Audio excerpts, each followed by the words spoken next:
So here we have the Vauxhall Astra on a 64 plate. I'm going to start off by showing you around the outside of the car, and then we'll hop in and run through some controls on the inside of it from there. From the outside, you can see it's a 5-door car with alloy wheels. We're going to start off inside the boot space first of all. As we approach the back of the car, you can see we have reversing sensors, plenty of boot space along with that 60/40 split folding rear seat should you wish to increase this space even further again. Okay, so we're just going to work our way back around to the front of the car, and then we'll hop in and run through some controls on the inside of it, as I mentioned before. Just briefly before we climb in, I think it's well worth seeing the interior from this exterior point of view. There's plenty to run through on the dashboard, so let's hop in and we'll do that now. Okay, now that we're inside the car, we're going to start with the dials. Over on the left-hand side, first of all, we have the rev counter. We have the speedometer on the right-hand side.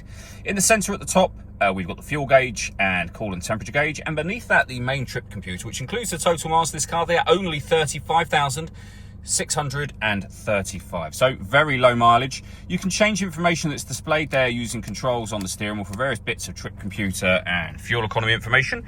If we back out to the steering wheel, we have on the left-hand side, our cruise control and speed limiter, and then stereo and phone controls over on the right hand side. The stereo itself is over in the center. The buttons I'll be using to show you on the screen just here. So for example, the radio button will take you between your FM and AM. We have a CD player, we have auxiliary input as well, and of course you can pair your phone. As I say, all done with these buttons. We have the main volume for the stereo just here as well.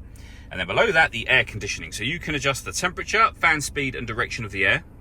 The air conditioning is on at the minute, so that's off. Back on again. You can recirculate the air that's in the car. That's a great way of heating it up or cooling it down quickly, depending on the temperature you've set here. And again, you can adjust those as you wish. Below that, we have USB input, a 12-volt charging socket, and auxiliary input, along with the storage space underneath that. And then your 5-speed manual gearbox. All that leaves me to say is thank you for taking the time to watch this video. If you'd like to come and see the car for yourself and have a test drive, please feel free to give us a call here at Surrey Specialist Cars. We'd love to hear from you soon.